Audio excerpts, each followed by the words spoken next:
Santos বনাম international D লিমেইরা ম্যাচের সময়সূচি, পরিসংখ্যান এবং যেভাবে দেখবেন ফুটবলের সকল খবর সবার আগে পেতে আমাদের ইউটিউব চ্যানেলটি সাবস্ক্রাইব করে পাশে থাকুন। সান্তোসের হয়ে পঞ্চম ম্যাচ খেলে ফেলেছেন নেইমার। সান্তোস নরস্টকে 3-0 গোলে হারিয়েছে, যেখানে নেইমার কোনো গোল কিংবা অ্যাসিস্ট করতে পারেনি। এবার সান্তোসের হয়ে ষষ্ঠ ম্যাচে মাঠে নামবেন নেইমার, যেই ম্যাচে সান্তোসের প্রতিপক্ষ পাউলিস্তা লিগ 1-এর দল ইন্টারন্যাশনাল ডি লিমেইরা। পাউলিস্তা লিগ 1-এ 16টি দল 4টি গ্রুপে ভাগ হয়ে লড়ছে একে অন্যের বিপক্ষে, যেখানে বি গ্রুপে শীর্ষে রয়েছে সান্তোস। তারা রয়েছে 11টি ম্যাচ খেলে 1 নম্বরে।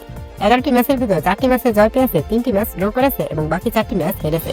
সান্তোসের পয়েন্ট রয়েছে 15। গ্রুপ এ থেকে 4 নম্বরে রয়েছে ইন্টারন্যাশনাল ডি লিমেইরা।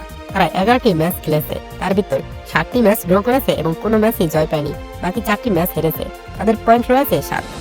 এবার দেখুন সান্তোস বনাম ইন্টারন্যাশনাল ডি লিমেইরা পাউলিস্তা লিগ 1-এর এই ম্যাচটির সময়সূচি। এই ম্যাচটি শুরু হবে ফেব্রুয়ারির 24 তারিখ, বাংলাদেশ সময় রাত 3:30 মাঠে নামবে তারা।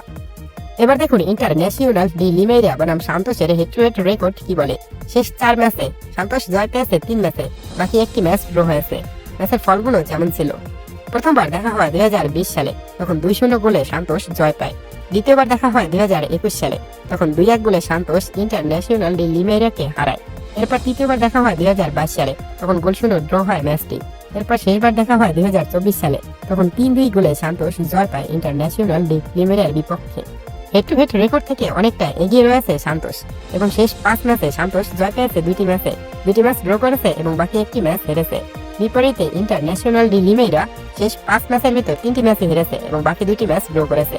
তাই পরিসংখ্যান এবং সাম্প্রতিক ফর্ম অনুযায়ী সান্তোসই এগিয়ে রয়েছে। এই ম্যাচটি আপনারা লাইভ দেখার জন্য আমি স্ক্রিনে যেই অ্যাপসটি দিয়ে দিয়েছি, এই অ্যাপসটি আপনারা গুগল থেকে ডাউনলোড করে নেবেন, তারপর সান্তোসের খেলাটি দেখতে পারবেন। ফুটবলের সকল নিউজ সবার আগে পেতে আমাদের ইউটিউব চ্যানেলটি সাবস্ক্রাইব করুন। খোদা হাফেজ।